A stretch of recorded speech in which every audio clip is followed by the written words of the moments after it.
Okay, so we're back with officially our second episode. We are talking about our relationship with our environment, and one reason that I thought the topic would be really great is because that can mean a lot of different things. I know when I thought of it, I'm thinking about physical environment, but we also have things like, you know, the political climate, like our communities are an environment, and a lot of that stuff can be, is ephemeral the right word that I'm looking for? So it doesn't have to be necessarily physical things like our environment, like trees and nature and animals and stuff like that. But I know that we have really different perspectives on what that means and how it plays into our art. And I think that's the main thing, is like, how does the relationship between the artist and their environment affect their work or affect them as an artist? Because I mean, it affects everyone, I think, as a person, but then also like the artist is like putting stuff out, and what is that based on? It's going to be on living, I guess, and what they interact with, which is the environment they live in. Yeah, definitely. Like you say, there's the political environment, and so that affects my work a lot. But then also physical environment affects my work. So I use some physical environment, and then a lot of my art takes place literally in the environment. So when you sort of mentioned the topic, I was like, yeah, I guess that fits into a lot of different ways I come up with concepts for my art. Yeah. What about you? Especially I'm wondering about political, because we've talked before and you've said that politics aren't necessarily in your work, and even being a person of color doesn't necessarily come into your work.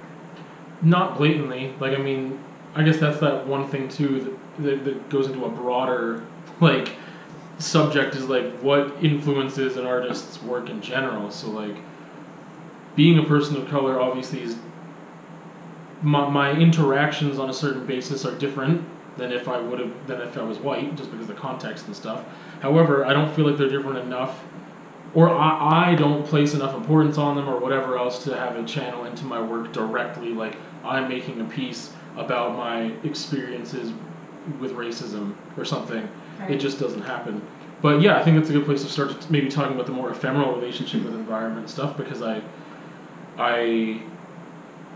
mean, starting with politics and like I mentioned racism and being a person of color and things like that, like since coming back to Alberta, and I've been here for 2.5 years now, I've had more like overt, like direct racism, which is still very minimal in comparison with a lot of other people and what they face. But like I've seen it more, and I've had it directed at me more here than when I was in Saskatchewan. I don't know why, but again, that interaction, I guess, that I would have just doesn't seem to play into my art as much. When it comes to, in particular, the ephemeral environment and my relationship with it, it's I don't think I have a lot there, whereas I think you have more there, because for me it's not. Sometimes there's social commentary, but I don't even do that much. And this is kind of like last time when we talked about conceptual art. It's like, for me, it's like it's all about me. So like my ephemeral relationship with my environment is just like it's not as specific or as blatant at picking out a thing sometimes and saying, this is how I relate to that. It's more of like, this is my expression, but I'm aware that my expressions happen because of who I am, and who I am is based off of my interactions on a daily basis. So it's much more broad. It's not really like specific incidences with other people or like political climate or social stuff as much. I think the most I've ever done, like there's been some social commentary stuff that I've done in university that was more based off of like consent and more sexual pieces and stuff like that. But yeah, it's rare for me where I like have this ephemeral thing. I feel like on your vlogs, and I don't know if you consider your vlogs your art or not, but I feel like on there you do have a bit more of a commentary on different things that, I mean, obviously you have your rants. Yeah. But also I'm trying to think now all of a sudden of something really specific, but I feel like you talk more there than maybe you don't paint, you know, something that is very overtly political. But I feel like you have kind of addressed some political issues on there. So depends if you yeah. call that art, I guess. A little bit, yeah. I don't know. To me, I see that as an extension of things that I write about and things that I have painted about. Because the things that are sticking out in my mind, though, are all the like me thinking about mortality and anxiety and stuff like that. Because those are,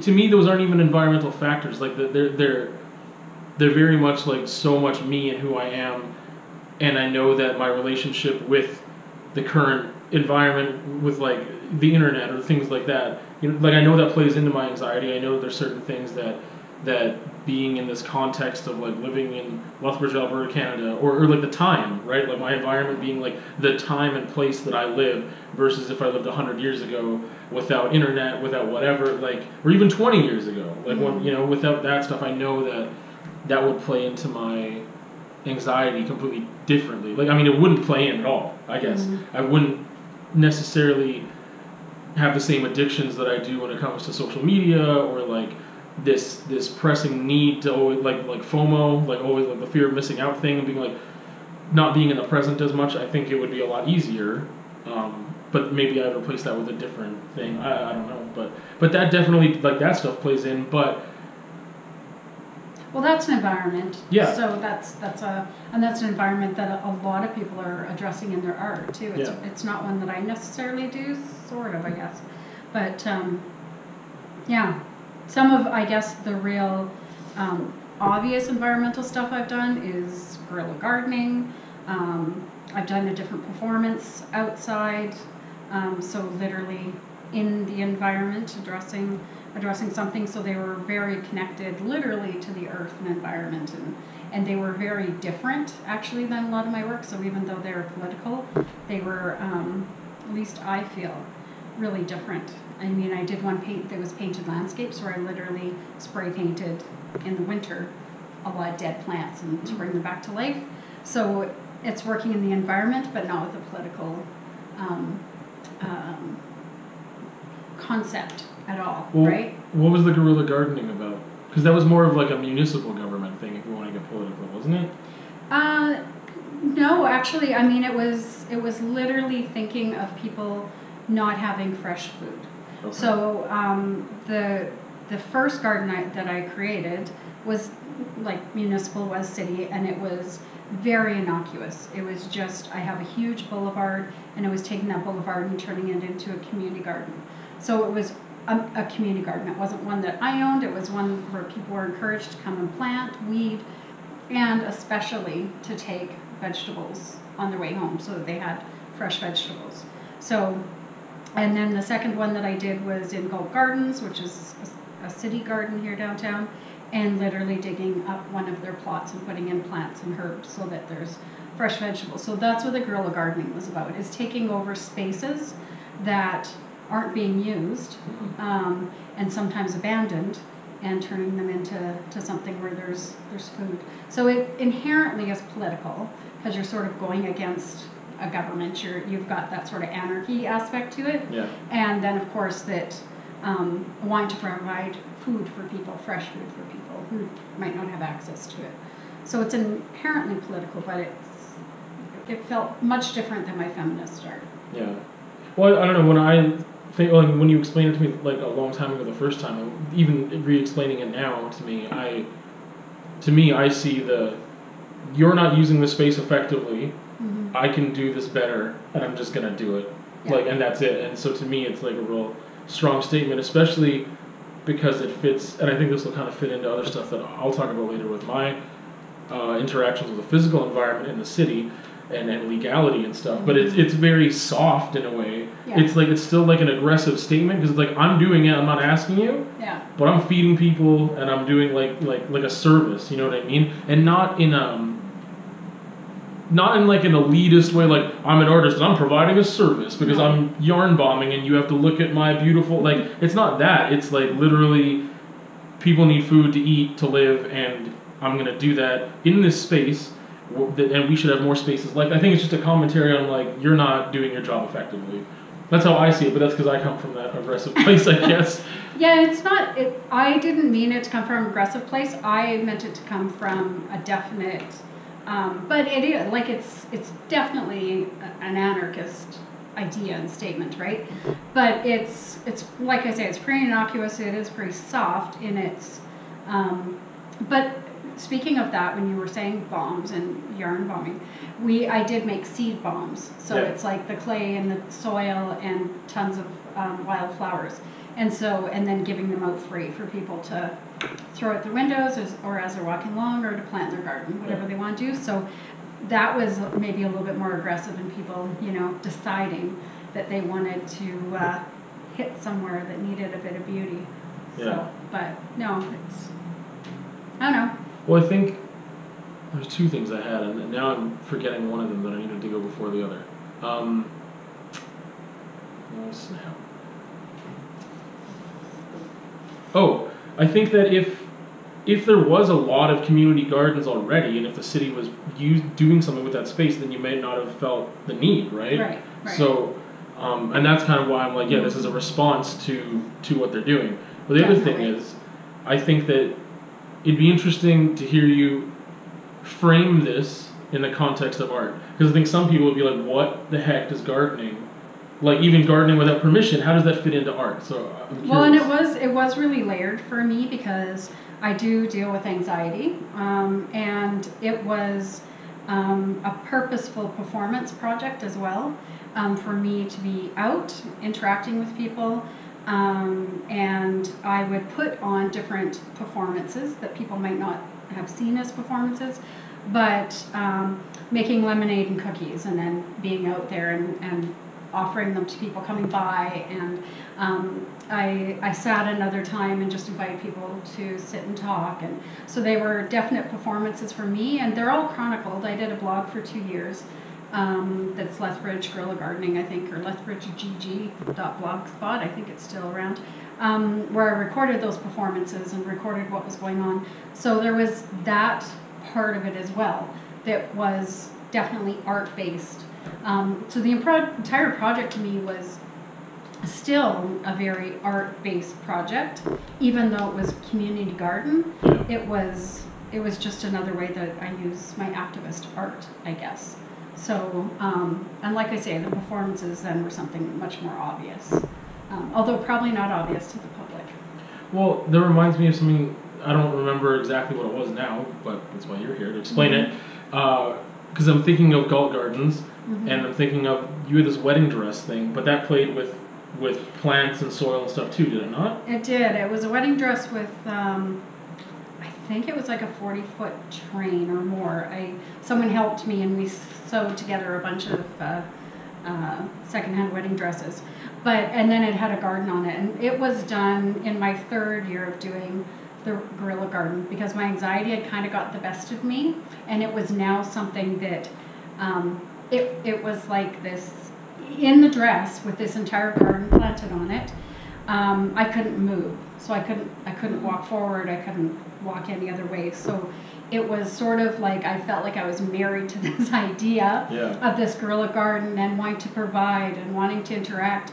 And now it was something that was, I couldn't move because of it. And I literally became sort of staying in my house and weird old lady peeking out my windows at people at the garden, like, sort of, and it is kind of funny now. At the time it was really serious, and so that performance in itself was important to me. And again, I had vegetables and flowers that people were, could take off the dress if they wanted. And if they had, which no one did, it would have made it lighter and I could have moved, right? But people didn't. They felt it should be respected, right? Yeah. So. Or just too scared to participate. I guess. Yeah. So I wasn't. I would sort of try all day, sort of doing this pulling movement was kind of part of the performance. I would sit down. Some people would sit and talk to me, and so there was sort of that. So yeah, it was all day in our city garden, and it was almost a good way for me to pause off of calling the Boulevard, which is what it's still called, a project. So it kind of not died there, but that's where it kind of changed. Yeah. And it's now just sort of, it's a garden on the boulevard, and still has a bench. People are still welcome to sit there, but it definitely doesn't have its same shine. Yeah. I think that's a nice transition though into, because when I'm thinking of it and like you said, the symbolism of the wedding dress, to me it's not just the basic like I'm married to this thing and therefore like, well I mean that's loaded already with patriarchal expectations of what marriage should be or could be or whatever in our environment, which is our time and context and space and whatever. But also, yeah, like the expectations, what is your role? What would the role of a wife be? Or like to almost take on a motherly role to care for a husband or something like that, right? Which I think is less of an expectation now than it was 50 years ago and beyond. But still like a good trope to use because it's something everyone knows. So yeah, even though like my relationship definitely isn't like that, it was definitely seemed like a really obvious one that people could relate to, right? So, but yeah, it's like you say, it's definitely not the same, but it has that right away. It's loaded with that. Yeah. Well, I think that's a good transition into talking about some of the more feminist activist work that you do, and how that, I mean, what all those ideas, whatever ones you're going to talk about, come from something. So it comes from the context, or what we're going to call, I guess, that ephemeral environment that you grew up in, and that's reactionary to it. So what are some of those kind of things that you've done? Oh, it's all about me right now. Well, I know we'll get to you. I know. Well, my art pretty much has always been a reaction to something. So it's only recently with painting, and I think I talked about this in our last podcast with conceptual art.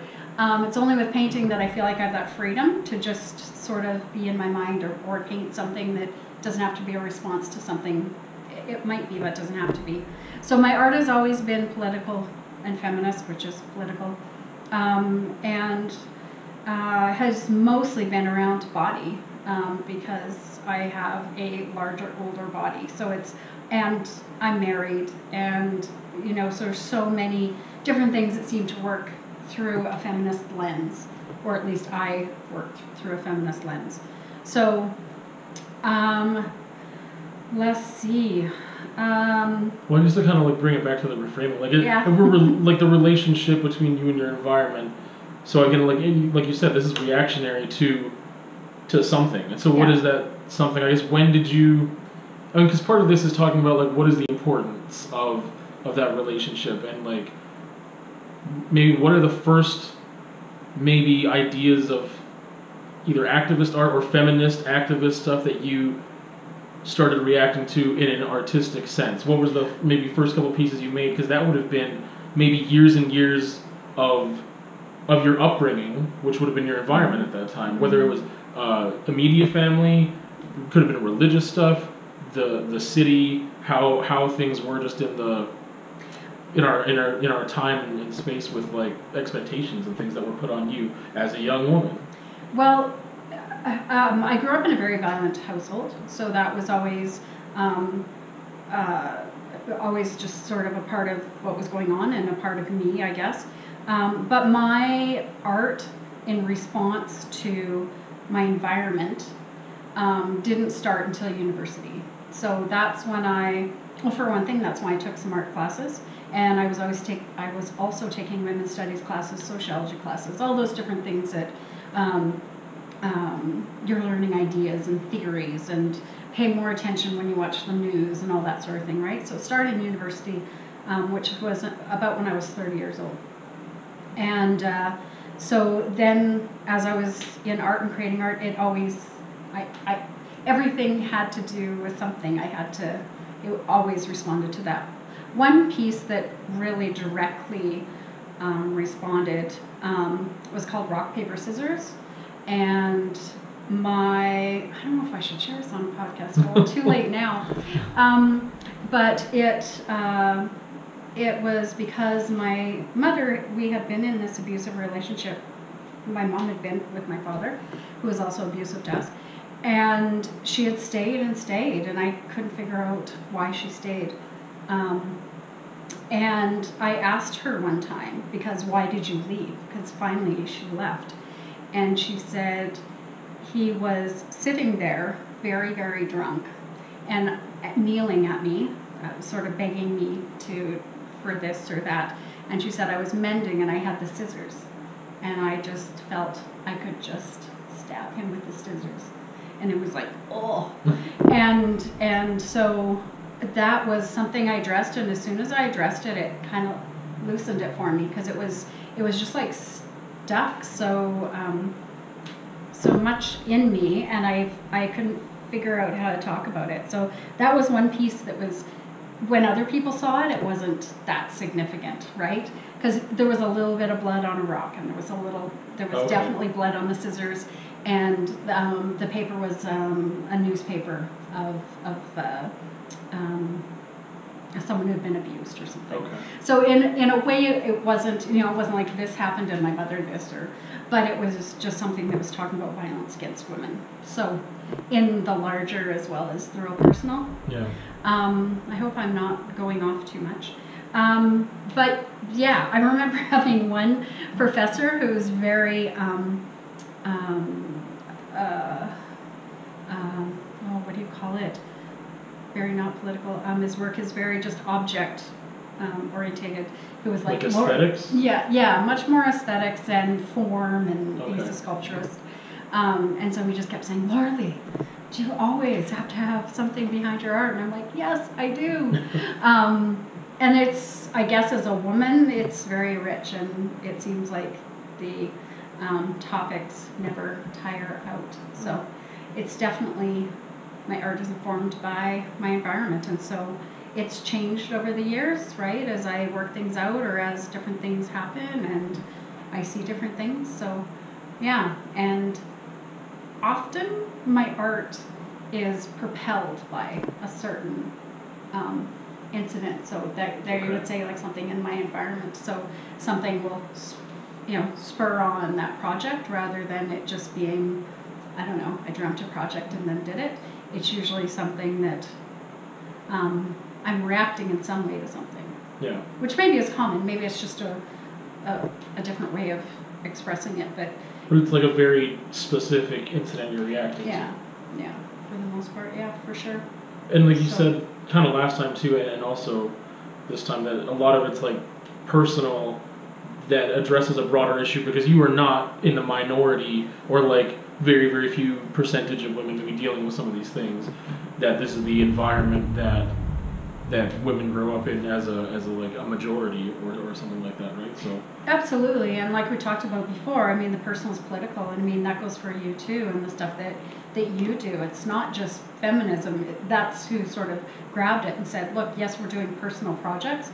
Yes, we're doing things that might seem like using craft or whatever. So yes, those seem personal, but they're super political, just in the fact that we're doing them and we're using them and what was going on. So what affects me personally on a smaller scale, even just like what I was talking about with a violent home, affects so many people, right? Yeah. So many people can relate to that. So even though it's me responding to an environment in my history, it's something that a lot of people can relate to. And I think that happens with people who are responding, when we're responding to our environment, because other people share that environment in some way, and so it's something that's maybe more relatable than perhaps a conceptual painting. Yeah. Yeah. Or a non-conceptual painting, maybe. Yeah.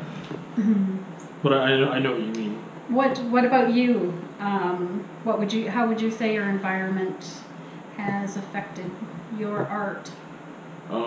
Mine is like I said, when I thought of the topic, it was because I felt like we have these very different responses to it, because mine is mostly physical. Like I know that, like I kind of addressed before, like in this broad way, I know that my ephemeral environment makes up who I am as a person and who I am as an artist, and so I respond to my feelings and emotions, and those are brought on by my interactions, etc. But they're not as targeted as like I am like this is the environment I grew up in. Like I addressed like fatherlessness like one time in a song and one time in a visual art piece that was based off of that song. Yeah. And like that's an issue that I'm sure a lot of people have dealt with or whatever, but it's very few times I've dealt or I've created art that's like about this environment that maybe reaches a broader spectrum of people. Whereas obviously things like loneliness or anxiety or like emotions that I have. I'm sure other people can feel too, but they're usually done in an abstract way. It's just not the same thing when I deal with that ephemeral environment. So to me, I was thinking very much of the physical. And part of it is because one of the assignments that I give students in Art 10, we do a public art unit, is called Relationship with Your Environment. So part of that was in my head, but for me, I think of my visual art practice started with having a relationship with my physical environment.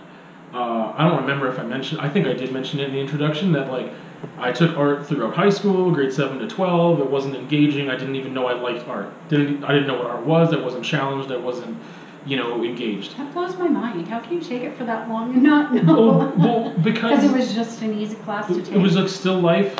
Yeah. And so it was I didn't have very many options in that small town. It was either band or art. Yeah. So yeah, I just didn't know that I really liked it or anything. So after that, though, I graduated and then I moved to Saskatoon from the small town I was in, and then through an acquaintance, I discovered graffiti, and that I didn't see it as this relationship with my environment right away. I wasn't thinking about these big concepts and everything else. But I soon, I don't know, sometime in the first year or two, I realized like I am living and breathing with the city. And like, I think there was actually a lyric by Gym Class Heroes, and I don't remember the name of the song, or maybe I don't remember the lyric now, that really actually brought it home for me. And I remember the last part was just content with the fact that I know the city's mine. Just interjecting here because it's a little relevant. That Gym Class Heroes lyric is off of the album The Papercut Chronicles, a song called Petrified Life and the Twice Told Joke, Decrepit Bricks in parentheses. But the lyric was, and at night I roam the streets with absolutely no purpose, feeling like I'm worthless, but contrary to my last statement, I feel fine, content with the fact that I know the city's mine. And for some reason that like really was something that at that time, when I discovered that song, and then that's right when I was kind of going out and tagging and stuff a bunch and doing graffiti illegally as vandalism and walking around, and that song gave me like this connection to the city and made me more aware of like, yeah, I do have a relationship with the city, and it makes me feel better to connect with it in this way. So anyway, that was the lyric.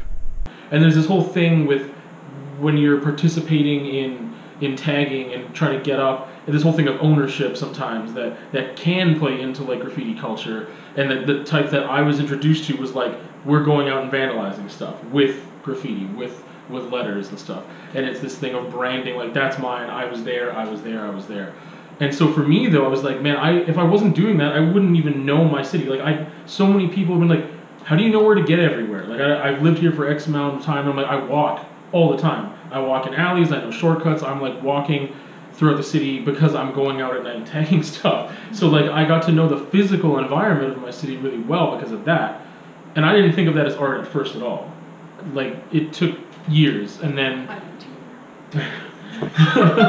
you know what I think of tagging. So, yeah, but I mean eventually I was like, just the letter structure of just lines and stuff has a flow, and it's more design work than art sometimes, but that was kind of my first thing of like, I as an individual, not even as an artist, because I didn't think of myself as an artist then, and I didn't think I was necessarily creating art then, in the beginning anyway, but it was still like me as an individual, I'm having a relationship with my city. Because when I was living in Outlook in the small town, I walked around there a bunch of stuff too, but I didn't really feel connected.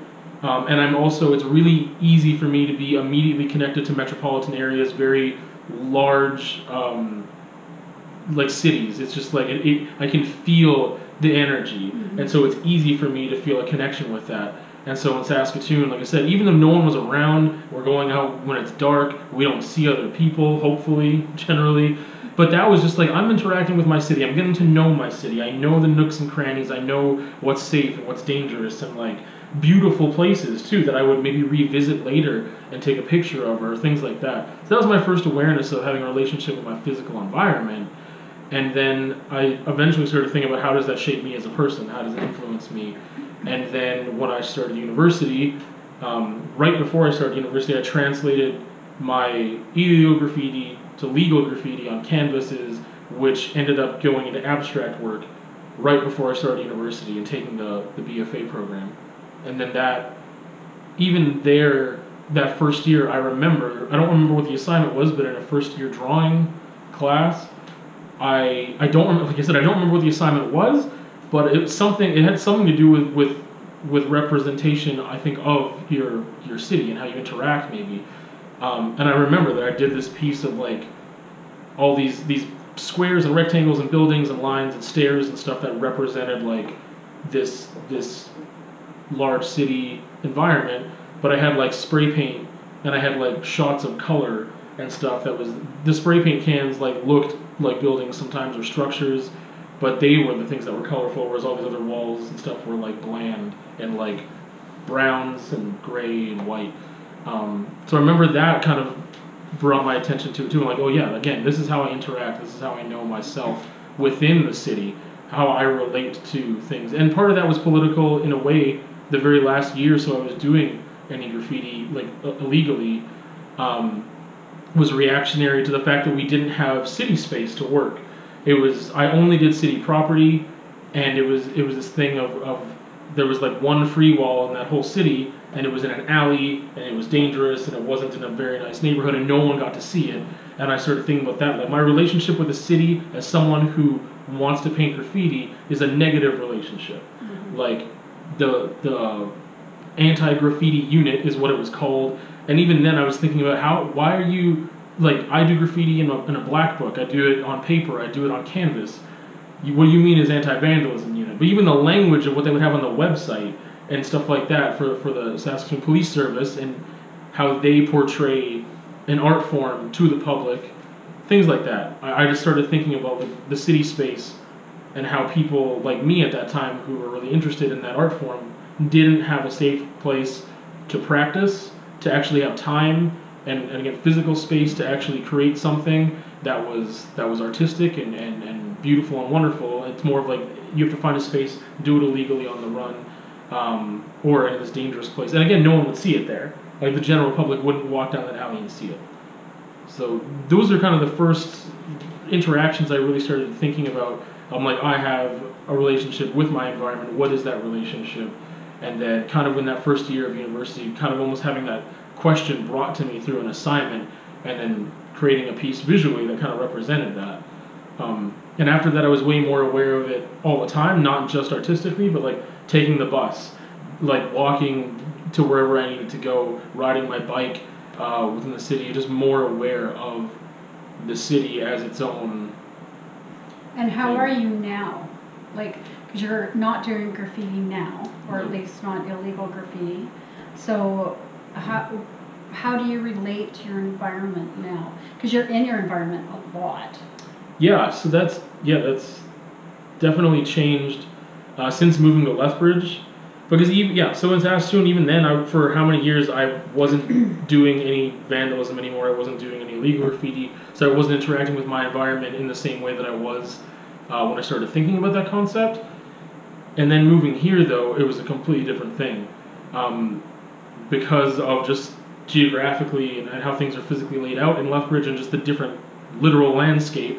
It completely changed things for me. I never painted a single landscape before I moved here. Part of it was personal and just like anxiety and realizing like, oh, if I go for a walk in the coulees, if I get outside, get physical, get sun, be alone and actually like focus on one thing and not just stew in my thoughts, like it was this way to process things and just like feel better. And I would take pictures when I was doing that. So one of the first landscape I've ever painted, I mean, it was from a photo and a song that I was listening to while I was walking. So that started to inform my art right there. I've done less than, I think, 5 landscapes since I've done that first one, which was like 2 years ago. Have you done paintings that are inspired by the landscape but aren't landscape? Like colors or... No, not really. I've done some that are more ambiguous landscape. Yeah. But nothing specifically like, oh, I like this color palette from the picture and just took that out. Right. But like I've been interacting with my physical environment here in such a different way because it's also 3 times smaller than Saskatoon, right? Mm-hmm. I don't have that same energy and like, cluster of people in the city like breathing like in and out in the same way. I feel it's much more calm here, and so mountain biking has accelerated how many pictures I take. and sometimes that's just it by itself. It's just that photo, but I'm gathering all these photos so I can paint them as well whenever I feel like it. I'm still not immensely inspired to just create landscapes. Like I said, I've done, I think, only 4 since that first one, which was like 2 years ago, or a little under that maybe. And so it's not like that's, but it's not a lot. It's not like, well, I moved here and that's all I do now. It's not. Yeah. But I never did it before, and so it's just a whole thing that I'm very still aware of my relationship with my environment, and now it's just like, it's different. It's completely different because the city's different. So, like I said, and my interaction with it is very much like, from where it started out, like, oh, I'm going out and like vandalizing stuff, and that's fun, and like bonding with other people and being part of the subculture and finding community is kind of how that started, and it was destructive, like inherently destructive, but for me it was a constructive thing that I lessened my anxiety when I didn't even know I had anxiety. And here, I guess in some ways it's the same, but I mean, like, it's not destructive in the same way. And it's like I'm enjoying nature and like very aware of how positively it affects me. And that, like I said, it does translate to my art in a different way. One, through the fact that I'm just much more calm and less aggressive, and like thinking about how I relate to the space. So once again, I'm not really thinking about how, like, we've got things here, like political things, like, okay, what's been going on the past year, this whole thing with the safe consumption site. Like, that's a very thing that's in my environment. It just doesn't enter my world when I create art. It's very much like, how do I interact with the space? And I know we've got a lot of political issues and things going on with, like, people and you know, in the physical space, and how the city's reacted to that. Those things are on my mind, but never, like, it's just because I can't escape it. But for some reason, again, they don't enter my art. When you were talking, I was just thinking about the environment of now sharing a studio space. Like, how does that affect your environment? And I'm not sure how it affects mine, but like that's probably a really good question to consider, because we're sharing a studio space, so that's got to affect our art in some way. And then we are sharing the space we're in right now, Venus, as well, which is a different kind of space. So it could, I mean, even a lot of the books that you bring then will affect how I might think about something when I go and create a piece of art. But so we have the space here, Venus, which is basically just sort of a reading podcast space. You do editing, writing, and conversation without the camera. Like, that's, I think this space has been really important for our bonding. Because, I mean, we do that more here than we do there. Like, usually we meet here, and then we go into Mars and we do some physical painting or whatever. It's rare that we, like, go there to relax now, because we have this option that's just better suited for it. That's a really good question, because I didn't even think of that. But I like, in Lethbridge, I mean, like, this building, and, like, so being in Studio Mars, that was the first legitimate studio space I ever acquired. Because before that, it was like working in my house, which was not great. Working outside, like the trunk of my car. I feel like, like, I feel like there's 2 questions now I'm answering. So the one that you might have to pull me back to what you just asked me. Because I just realized, like, what about the artist's relationship with this space they created, period. And then, like, ours too. But yeah, I was creating work out of the trunk of my car at first. I have a picture of it somewhere. Maybe I'll insert it here if I can find it. But like, when I wasn't in university yet, when I first started creating, like, the very first abstract piece I ever did, like, I was just using spray paint and my fingers, and I had a stencil that said FK, and, like, that was in the trunk of my car. Anything I did was in the trunk of my car at first, because I couldn't spray paint inside the basement suite I was living in. I wasn't in university. I didn't have access to studio space. I didn't think about, I wouldn't have had the finances anyway to find a studio space somewhere else, and I didn't have an art practice, really. It was just starting. And then being in university, using the spaces there, eventually I had a garage. Sorry. That's okay. I'm going to borrow your mug. Oh, absolutely.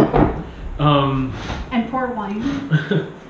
I mean, eventually I had a garage that I was working in, and that was dictated by the weather. It wasn't insulated. So anyway, here was the first legitimate, like, artist, like, it was meant to be an art studio. For how long has it been an art studio? I don't know. But years. I mean, probably it could be 30 years even, because that's when you bought the building. Yeah. So, I mean, that that space had that context attached to it for so long. Yeah. So me just entering it solo was like, oh man, this is amazing. I got to decorate it. I didn't have to worry about, it's too cold, so I can't paint. Like, that was never a thing. Like, the temperature in your wind isn't going. I can't paint in my exactly. trunk. Exactly. Things like that. Right, yeah. If it was raining and I had to, did you really worked out like your trunk? It's almost like you were a homeless artist. Well, and that's the thing. That car didn't work half the time. Oh, it was my first vehicle. Yeah. It was an 84 Fifth Avenue. And like I said, I'm going to try to find a picture and put it in the video here for the YouTube channel, because like my whole, no matter how careful I was, like my bumper, my tail lights, all that stuff just had paint all over it. Yeah. Like the trunk, because that was the only space I had, and just for I don't know how long, months. But yeah, so even just being in this physical environment of like, oh, this is an artist studio, hoity-toity, like I was so happy to get it. Well, especially because it's in a really great building, which has an historic building, which has an art gallery, a huge, beautiful art gallery in it. So you walk through this art gallery to get to your studio. So yeah, it does feel really cool. Yeah, and I think that changed my work too, because I wanted to be here, because I envisioned a space that I didn't have to compromise. Whereas everything else, like I said, my trunk, like I could decorate my trunk or something, but I mean, like, I can't just be there for extended periods of time. It was like, work, leave. Even at the university, having studio space there, I decorated it, but like, I could only get in at certain hours. Other people might be around. Like, I remember once I was just like working all night because I got in there. The trouble was getting in the building. Yeah. Like, if you were there already, but like sometimes it was locked, sometimes it wasn't. But I remember I worked shirtless one night and it was so freeing. I'm like, there's no one, because there was all this cluster of little spaces for senior students. But I mean, that had all this compromise too. So being in this space where it was like, I'm decorated the way I want, the furniture that I want, and it was just like, this is for me. It was very much, again, like a selfish thing, but I think in a good way, where I was just, this is not meant to be compromised. It was the intention anyway.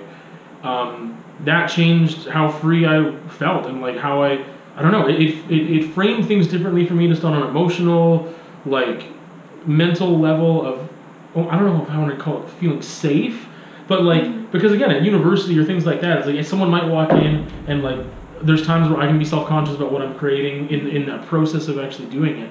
So it completely changed how I work, because I have access to everything right there. I can like take 5, I can sit for a bit, I could be here for all night. Yeah. So then to answer your question, so when you, like, so to wrap that part up, I think that this physical space we created too, which I didn't think of, like that environment, really dictates the work that can come out of it. And then people just... How do you think it did? Can you think of how it did? Were you more prolific? Did you do different things? Did you... you have a love seat in there, so are you able to like sit and think more? Like, what do you think? I think, I definitely became way more prolific because I have this dedicated space. So, I mean... you don't want to waste it. Well, that's the thing. So right before this space, so I mentioned like I was in a garage in Saskatoon. It wasn't insulated. It was a compromise between me and my partner in a way too, and I was gracious to have that space. But it was, again, the weather and other things, and just couldn't, it wasn't the best space. I couldn't just hang out in there. And then when we moved here, got a place with 3 bedrooms, and one of them was my office/studio. Yeah. But even that, again, I can't necessarily spray paint inside the house a whole bunch. I did anyway. But like, there's still compromise going on there. I could roll out of bed and just go into the studio, which was this appeal. But you could go shirtless. Exactly. If you wanted to. But then I felt like I wanted to compartmentalize even more. So then, yes, being in this space is like, it is away from my home. It is more of a work space, but work to me is different than just the physical, I am painting right now. It's so much. Yeah. Mm-hmm. Oh, well, because you mentioned with the love seat and stuff, and so I've got time to reflect, to write, to read. Having this space increased my writing. Mm-hmm. And that was part of your influence, because when you came here at first, just visiting and then like working in the space, it was like a lot of writing at first, and I think part of it was because you were too intimidated to work. Because you're like, what do I do? I've never painted before. Yeah. What do I do? Which was kind of nice for me to be like, just do it. Like, I don't know, like I could give you tips and stuff here, but then that, like, the thing, that was the trade-off. So at first it was just like you visiting, and then is gonna sound bad. We like slowly started moving in without us actually discussing it, like as like this is what we're gonna do. Well, just because I was like, yeah, just keep your stuff here. It makes more sense. Just keep it here. I've got the space. Yeah. And then we did some Well, did we? How many pieces did we do collaboratively before we actually decided? I think maybe just one. Just one. But that idea wouldn't have happened if like the studio was still in my house. I don't think that would have happened. Yeah. Because I wouldn't have maybe had the same space, and also my context, just everything would have been different. So yeah, like I said, I was more prolific having this space because I wanted to make use of it. One is like paying for the space, and also just knowing that like this is a safe space that is not my home. I can leave my house, go there. I feel more comfortable here than I even do right now, and I live for now completely alone, and I still feel better in that space because it's, you know, it still has a compromise with some things, like there's no ventilation, there's no window I can open, so if I'm spray painting I need to get out. But yeah, I definitely did way more work. I was way more inspired because there was a dedicated space. The intention was like, this is an artistic creative space, that is what it is. And then having you come in, like again, I was able to see you work and to like struggle in this new way, and you're still figuring, I mean, we're always figuring things out, like I am too. Yeah. But yeah, like I said, now that really influenced my writing practice because I didn't do that for so long. So seeing you feel inspired by the visual things going on to be like, hey, I'm gonna write. Then I was like, I should be doing that more too, because that would inspire everything else again. And yeah, and I never worked on a collaborative piece the way that we did. I've done maybe one or two in the past where it was like I did something and then they did something after, but we had this big canvas on the wall where we both started painting at the same time. So that was cool because I never, again, like I never would have had that opportunity, I don't think, if we didn't have that I've never done that either, and it was really interesting, and it was definitely the environment of being in that same space, but also the environment of being like in a close proximity of each other, right? So it's like maybe you reaching over and doing something, and so it changes the way that you, like I would paint on my own, or vice versa, or like we used to say, you have to like let go of your, what do we call them, our favorites or our... Like the kill your darlings type. Yeah, kill your darlings, that's what it was. Because next thing you know, they're gone or whatever, and so it was this neat way of not having ownership maybe until it's done. Anyways. Well, just letting, like that you said, like we just have to let go, like I might do something I love, and then I'm like, sometimes like, well, hope Laura doesn't even notice it, because if she sees it, well, if she sees it, maybe she'll love it, or she'll want to leave it alone, or maybe she'll be like, yeah, I don't like that. And there were times it was almost like we followed each other. Like sometimes I was like aware of what you were doing. I'm like, as soon as you're done, I'm gonna paint right over that. Like, yeah, and you did. But it was a good practice to just like, I don't know, because the work that we create together, I feel like is so true to the fact that I wouldn't do it on my own, and you wouldn't do it on your own. It's very much about the push and pull of our aesthetics coming together as one. Yeah. It's like if a musical duo, they have solo products, they come together, but they make something completely different. That's the effect of sharing the space. I think just even when we're not doing collaborative pieces, but just like sharing that space, and then so when we officially were like, you know what, we're just going to share the space now, let's make it official. Then when we added this space and moved some things around, and they have different purposes, like you kind of mentioned already. But even when you're not here, it's like your presence is here too. So, it's just having the. I've often wondered, like, oh, it would be really cool to be, okay, so like in, I don't remember the name of it, but that school that has all the studio spaces? McNally. Yeah, like that would be cool to be part of, like, you're not in a collective necessarily, but it's like everyone's working around you. Yeah, they come and see and like look at what you're doing. Yeah, and I think that would actually really annoy me, but like if people are, but I mean just the fact like everyone's in here, they're working, like I know that this is a productive place, and even that would kind of change how I would work. So having someone in the physical space, like I said, even when I'm not here, it's just like we both contributed, whether it's decor or like I'm like, oh, I can see that you've been reading, or I can see that you were writing, or like whatever. I think that it's been really comfortable. Like I don't think that it's pressured me to be more productive. Yeah. Which is, I think it's good, because like if there's a time where I'm like, I'm just gonna read today, like, you don't push me necessarily, unless maybe you sense that I'm like off. But even like, I think it's just anytime it's been really subtle. It's like, yeah, this space is here for what we need it to be, and so we could sit in silence right next to each other, and even that silent like communication of just I'm doing my own thing and you're doing your own thing.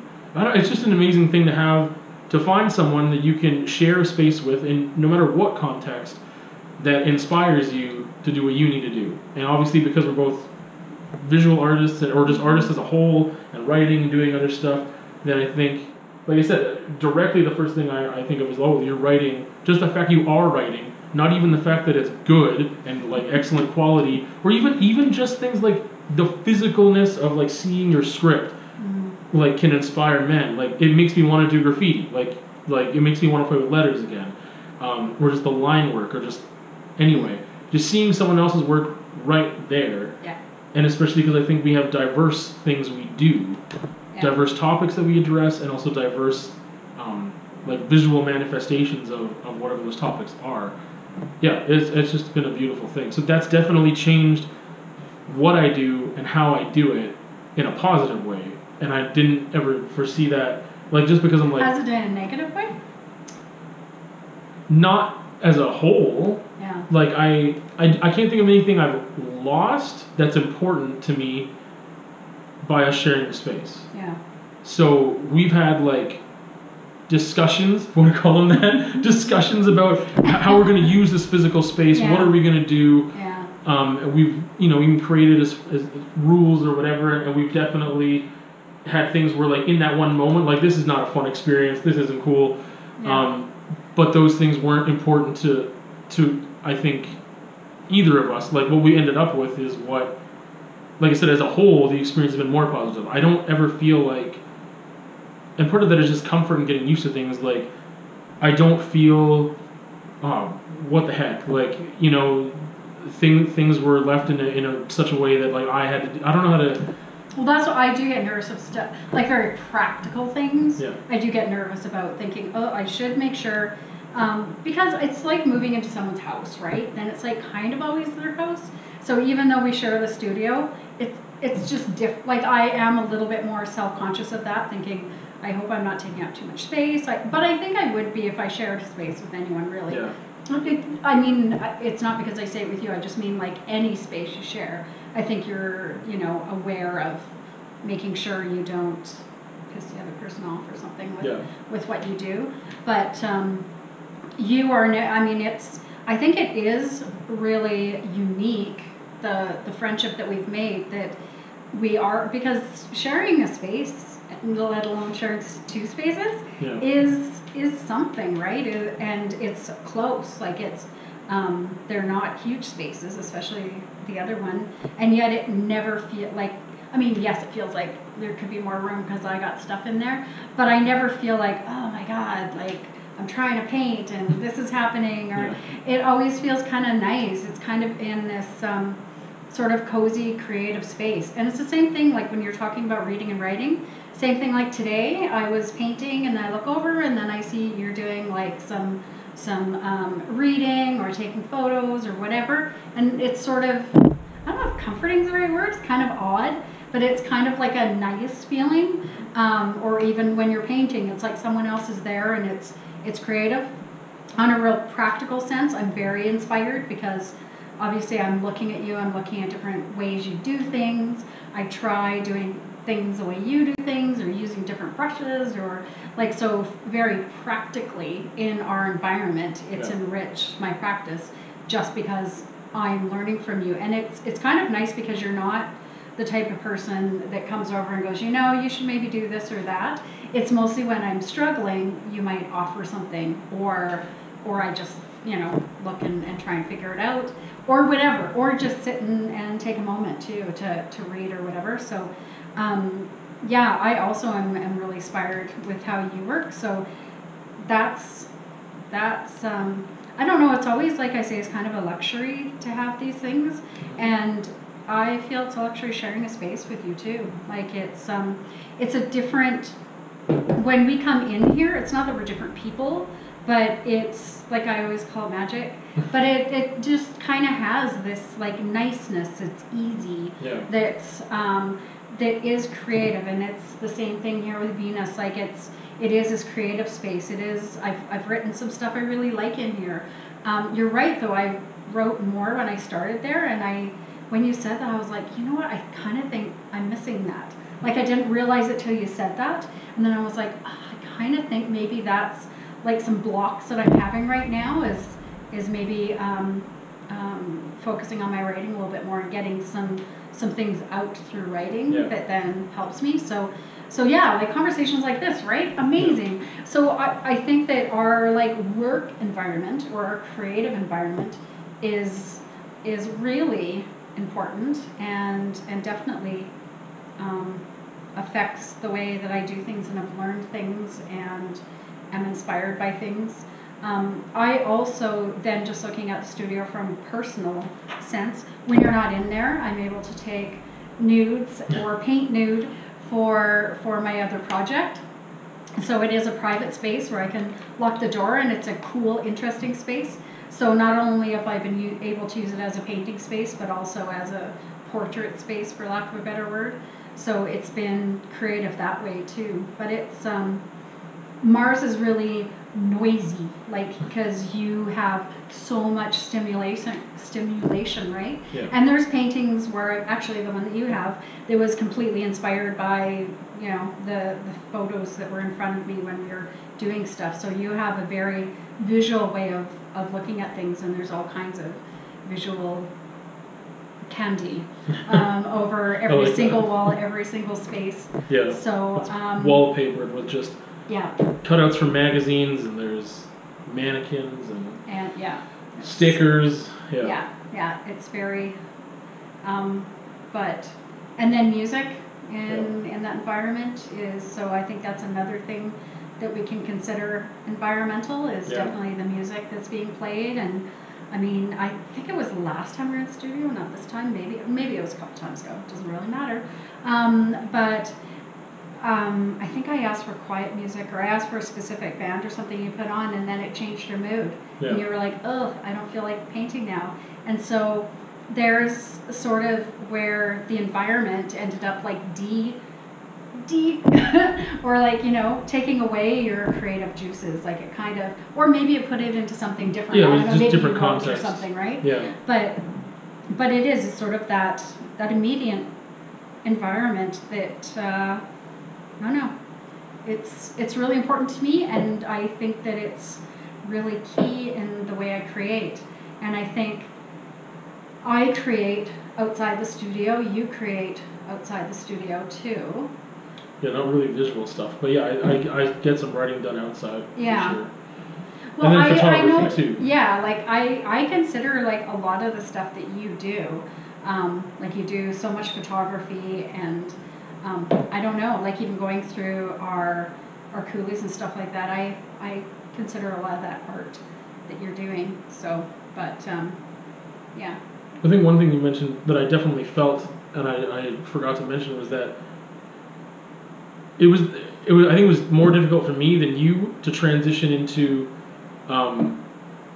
At first, I felt like I was never getting any time in the studio alone, but that's because I was working full time, and then like, yeah, and I was like, well, I only end up getting time like once a week, and it's just like, at first it was like, yes, let's do some stuff, and then I was like, man, I never get to go there. Right. So one is having more time, but also needing to make more time to come in every once in a while alone.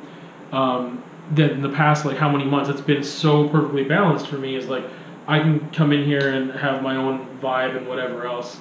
You're right, alone time, is really important too. Well, because you said you even do different work when I'm here versus when I'm not here, right? And then for me, I don't necessarily do anything like a specific medium that I can't do when you're around. It's more of just a different feeling, where even though like, we can sit right next to each other, we don't have to talk, we do whatever, like it feels so comfortable, but it's still just a different feeling knowing I am here alone. And I definitely have more emotional times, I think, in this like safe space and environment. Yeah. But that also reminded me that, like you mentioned, like the gallery's right there, right? And there are two other artists that actually have studio spaces in this floor as well. So I've never really gone in there and like looked. I think once for each of them, just one time. But I don't have much interaction with the other artists here. But the gallery, because there's different artists always showing work, I'm just like, wow, I need to sit in front of this more, and I never do, and I take it for granted. But I need to stop doing that because it's just having that thing of other artists. It reminded me of the fact that like, okay, well, I understand the appeal of like, oh, when you're in university and how things happen with like there's a school, even like within a school, of like how artist movements even get created sometimes because there's this similar thinking because you're in the same context. Like we're all going to the same university, we're in the same art program, generally maybe the same age, we're feeling the same things about the pressures of the city or the political environment, and then these little things might happen where there's these movements and a collective response to the environment. When I was in university, I didn't feel that at all. I was like, I almost didn't talk to any other students. Like I didn't like the majority of students I went through the program with, but I also didn't get to know many of them because I just anxiety and this feeling like I put my head down and go to work. And I was very productive in that program, but I didn't really have that thing. I understand the appeal of it and the importance of it, and it probably did definitely shape. I did. I was the opposite. I was like president of the Art Students Association, did a bunch of exhibitions, like organized stuff for us to exhibit up in Edmonton. I was like probably uber involved with everything, then got a job in the, and so I just felt like I was immersed. So I think I really like being immersed in things because I do have anxiety about being around people. And yet, I'm also one of those people that if I'm around people, I just like talk too much, and what no one thinks that I'm nervous because I'm just a little miss. I don't know. Chatty, I guess. Yeah. So it seems like I just love people, but I do tend to, I guess, because I want to change things. I do tend to get involved and start things or do things, or if I see a need. That's why I don't go on boards anymore because I'm always the one that will offer to do everything on a board. But so I sort of had a completely different experience. I did immerse myself sort of in everything, and I was always kind of jealous of the people like you that I saw that were in their little studio. I have a couple pieces of art by this guy who was named Jason. I don't remember his last name. He's from Saskatchewan. But he was always kind of back there, and he was really prolific, and he was just doing kind of this cool stuff, and he didn't really see, I don't know. He always seemed cool to me. But I forget why you were talking about that, and then why I interject myself in there. I was just saying that, like, that I completely, in another aspect, like, my context is like, oh, going through school, but even then, or even not, I'm thinking of it more and more, snowballs rolling here. Yeah. But, like, even just, like, with subculture of graffiti, like, there's crews, there's people you meet, and there's, I guess that's what I didn't get around to saying, but, like, it's not, sometimes I think it can be counterproductive because you're biting. Like, you're just taking, oh, that's really cool, oh, that's really cool. But other times, the thing that I was thinking that was constructive was, like, creating these movements because you've got enough diversity, but you have common thoughts or goals or whatever, and that environment of just having other artists around you is different than a lone artist in my physical environment, my broader thing. It's like, I've got other people in my environment that shape my environment that I discuss with and that, or seeing their work, because we're talking about our kind of inspiring each other through just witnessing each other create, and then also different artists coming through the gallery and I get to see their stuff. Yeah. But I think we filter those things really well because I think like there's things you've done. It's not just like, oh, you write, so now I realize I need to get back to that. But there's even color palettes you're using, or like you try something and then I'm like, man, I could probably incorporate that into my work. And to me, at least, it doesn't look like biting in a way that like I'm just doing exactly what you've done, but it's like, that is a great idea. Like, so being in just an environment with other artists. Well, I have to while I'm learning, right? And so lots of times I blatantly like will steal a way you do things or whatever just because I'm learning. And so it's great to be in that environment where I can go, oh, that's how you do things. Because I don't watch enough episodes of Bob Ross, so I just have to use my John. But that sounded wrong. But I don't know. I'm very self-conscious of my work and very self-conscious as I'm learning. Like even today, I am having a really hard time painting, although I finished that one that I love. Yeah. But I was having another, and I was really self-conscious of how bad it is. And that's with you, and I trust you, and I've been painting with you for like, I don't know how long, and yet I'm really I'm like, oh, it's so bad. And so now it has to sit here, and so for me, then the studio is, and it's one of the things that we've disagreed with or whatever along the way, because for you it can be much more open space, and for me it's much more of a self-conscious space in that way, which seems weird, but not really, I guess, because we just know each other really well. But yeah, even today I'm so self-conscious of that horrible painting. But anyways, so I guess that's an environment where, but you know what, it's good because that probably like spurs me on for different thought. Whereas if I was in my own studio and there was that piece of crap up there, like maybe I think I still would know it's crap, but I don't know. Anyways, it's I would say that this environment has probably well, I always like working. No, I don't always like working together, like in collectives or collaborations, but when I do and when they work, it's really important and it's really special. Yeah. Well, you said it's magic. So, and part of that is like the physical environment that we've created, but also just like creating magic together. Mm-hmm.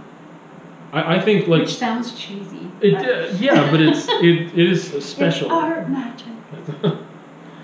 I think kind of wrapping things up, like from what I've come to as a realization, because beforehand I was thinking of these questions and like, obviously some artists interact with their environment, create work about it in very specific, blatant, obvious ways, and there's other ones that I think they try to get away from creating work with any intention sometimes, which is something that just on my mind because someone was just talking about it, and no matter what though, like, you're reacting to something. There is a context. Even if you're making art about art. Sorry, that was my foot.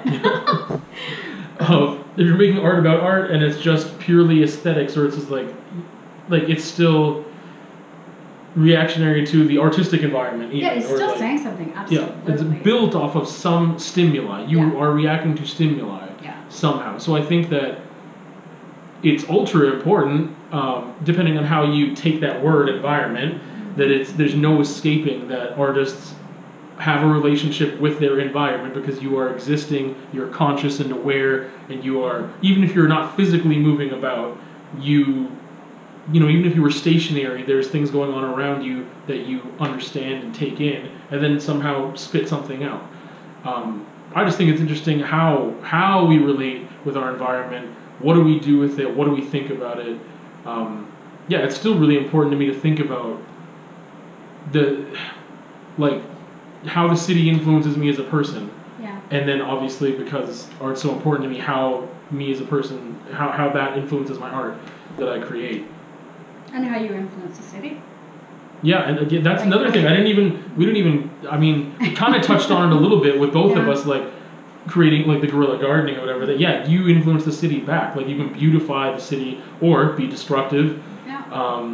And that's the whole thing of the relationship, is that it's not just what we take. I'm so glad you brought that up. I don't know how I didn't address that. But not just what we take, but what we add, right? And how, you know, something that I think we'll talk about more in another podcast is like the role of an artist and what people think of that. Yeah. Because some people, like I said, for me, it was challenging the city back and being like, you can't just not give us any space. We have my example, I'll talk about it some other time, but I mean, it was just like challenging the city back.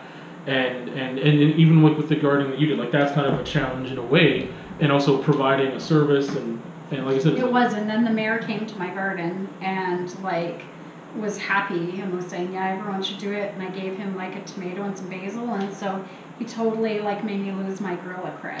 He just like totally took it away. But he did. He said, I think what you are doing, I wish more people did it. Yeah. So it was. I did feel an add to the city.